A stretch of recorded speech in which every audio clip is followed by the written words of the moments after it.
আসসালামু আলাইকুম। ডিগ্রি দ্বিতীয় বর্ষের ব্যবস্থাপনা তৃতীয় পত্র সাজেশন নিয়ে আলোচনা করব।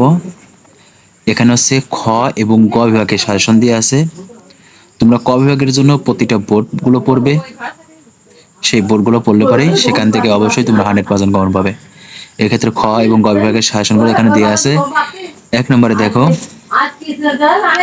পণ্য বিক্রয় শক্তির শর্তসমূহ কি ব্যতিক্রম সহ ক্রেতা সাবধান নীতি আলোচনা করো। এটা ইম্পর্টেন্ট, যেগুলো ইম্পর্টেন্ট দেওয়া আছে সেগুলো আছে স্টার চিহ্ন দেওয়া আছে। 2 নম্বর, চুক্তি কি ক্ষতিপূরণের চুক্তি ও জামিনের চুক্তির মধ্যে পার্থক্য লেখো। এটা ইম্পর্টেন্ট। 3 নম্বর, একটি বৈধ চুক্তির অপরিহার্য উপাদানসমূহ আলোচনা করো। তারপরে 1969 সালে শিল্প সম্পর্ক অধ্যাদেশ শিল্প বিরোধ মীমাংসা যে সকল পদ্ধতি উল্লেখ করা হয়েছে তা বর্ণনা করো। 1965 সালের কারখানা আইন অনুসারে কোন কোন ব্যক্তিদের শ্রমিক হিসেবে গণ্য করা হয় না। তারপরে পণ্য বিক্রয় চুক্তির মুখ্য শর্ত গণশর্তের মধ্যে পার্থক্য লিখো। এটা ইম্পর্টেন্ট আছে। 7 নম্বরটাও, চুক্তি সম্পাদনের যোগ্যতা বলতে কি বোঝায়, বল প্রয়োগ ও অনুচিত প্রভাবের মধ্যে পার্থক্য দেখাও। একজন মুখ্য ব্যক্তির প্রতি প্রতিনিধির কর্তব্যসমূহ বর্ণনা করো।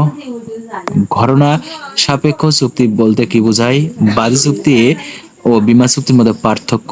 10 নম্বর, অতীত প্রতিদান কি বৈধ প্রতিদান, মৌনতা কি প্রতারণা হতে পারে, যদি হয় তবে কখন। এরপরে 11 নম্বর, উপপ্রতিনিধি ও সহপ্রতিনিধির মধ্যে পার্থক্য দেখাও।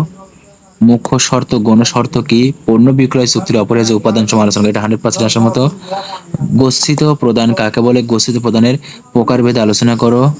গচ্ছিত গ্রহীতার দায়িত্ব কর্তব্য আলোচনা করো।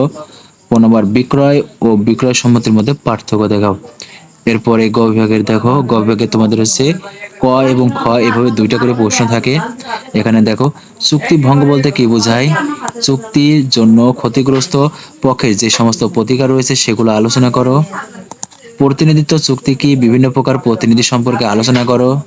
1965 সালে কারখানা আইন অনুসারে শ্রমিক এর সংজ্ঞা দাও।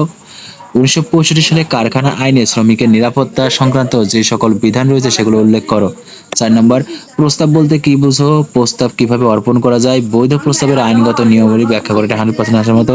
5 নম্বর, নাবালককে বাংলাদেশের আইন অনুযায়ী নাবালকের চুক্তি সম্পর্কে আইনের বিধানসমূহ আলোচনা করো। 6 নম্বরটা 100% আসার মতো। শিল্প বিরোধ কি, শ্রম আপিল ট্রাইব্যুনালের ক্ষমতা উল্লেখ করো। এরপরে 7 নম্বর, নারী শ্রমিক নিয়োগ সংক্রান্ত 1965 সালে কারখানা আইনের বিধানসমূহ কি কি। খ নম্বরে আছে মজুরি সংজ্ঞা দাও, মজুরি পরিশোধ মেয়াদ নির্ধারণ এবং মজুরি পরিশোধের সময় সম্পর্কিত আইনের বিধানসমূহ আলোচনা করো। 8 নম্বর, শ্রমিক সংঘ বলতে কি বুঝো, শ্রম আদালত গঠন সংক্রান্ত 1969 সালে শিল্প সম্পর্কে অর্ডিন্যান্সের বিধান উল্লেখ করে, 100% আসার মতো। 9 নম্বরে, জামিনের চুক্তি বলতে কি বুঝো, জামিন চুক্তির অত্যাবশ্যকীয় উপাদান লিখো, কখন একজন জামিনদার তার দায় হতে মুক্ত হয়। এরপরে 10 নম্বরে, সম্মতি কাকে বলে, জামিন শক্তির অত্যাবশ্যকীয় উপাদান কি। 11 নম্বর, 100% মতো, প্রতিদান কাকে বলে, প্রতিদান পর্যাপ্ত না হলেও চলে, ব্যাখ্যা করো। 12 নম্বর, শক্তির পরিসমাপ্ত কি, এখানে চুক্তি হবে, চুক্তির পরিসমাপ্ত কি, চুক্তির পরিসমাপ্তির বিভিন্ন উপায় বর্ণনা করো। খ নম্বর, বল প্রয়োগ ও অনুচিত প্রভাবের মধ্যে পার্থক্য দেখাও। 13 নম্বর, যৌথ দর কষাকষি প্রতিনিধি কাকে বলে, কিভাবে যৌথ দর কষাকষি প্রতিনিধি নিযুক্ত করা হয়। 14 নম্বর, 100% আসার মতো, প্রতিনিধির সংজ্ঞা দাও। প্রতিনিধিত্ব সৃষ্টির বিভিন্ন পদ্ধতি আলোচনা করো। 15 নম্বরটা 100% আসার মতো, স্থায়ী শ্রমিককে তারপর 1965 সালের শ্রমিক নিরোধ আইন অনুসারে চাকরির শর্তাবলী বর্ণনা করো। এবং পরবর্তী সাবজেক্টগুলো সাজেশন পেতে অবশ্যই চ্যানেলটি সাবস্ক্রাইব করে পাওয়া যাবে।